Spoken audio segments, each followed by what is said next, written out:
नमस्कार. नमस्कार. तर तुमचं नाव सांगा. मी शिवाजी जनार्दन फापाळे, पोलीस पाटील, जाचकवाडी, तालुका अकोले, जिल्हा अहिल्यानगर. बरं.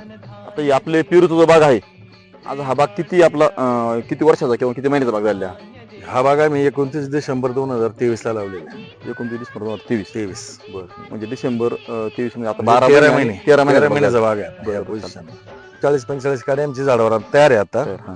आणि 40-45 काड्या असल्यामुळं मग बाकीच्या संदर्भामध्ये जे स्प्रे असतील त्या वातावरणानुसार आम्हाला तो स्प्रे घ्यावे लागले. मग त्यामध्ये आमचे कदम साहेब आहेत साविलचे. आता पण ह्या स्टेजला आमच्या आता 13 महिन्याचा बाग हा पूर्ण झालाय.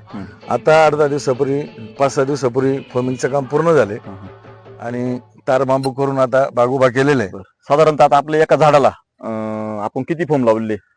साधं एका झाडाला आता 100 ते 100च्या आसपास माझ्याकडे फळ आहे. फळ हां. कारण माझ्याकडे काडी जास्त आहे. हां. त्याच्यामध्ये जवळ आम्ही 60% थिनिंग केलेले.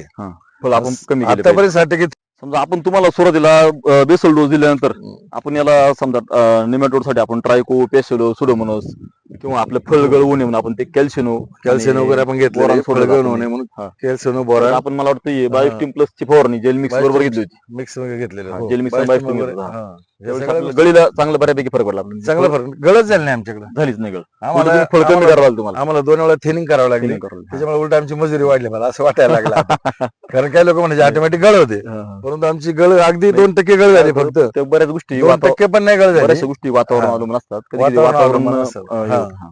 त्याच्यामुळे जो 2 हात आमचे थिनिंगचे झाले आणि थिनिंगच्या नंतर मग आम्ही लेबर आणले. मग त्या लेबरने जवळ 1,60,000 फोम हा पण असा 1350-14 झाडांना बसलाय. बसला.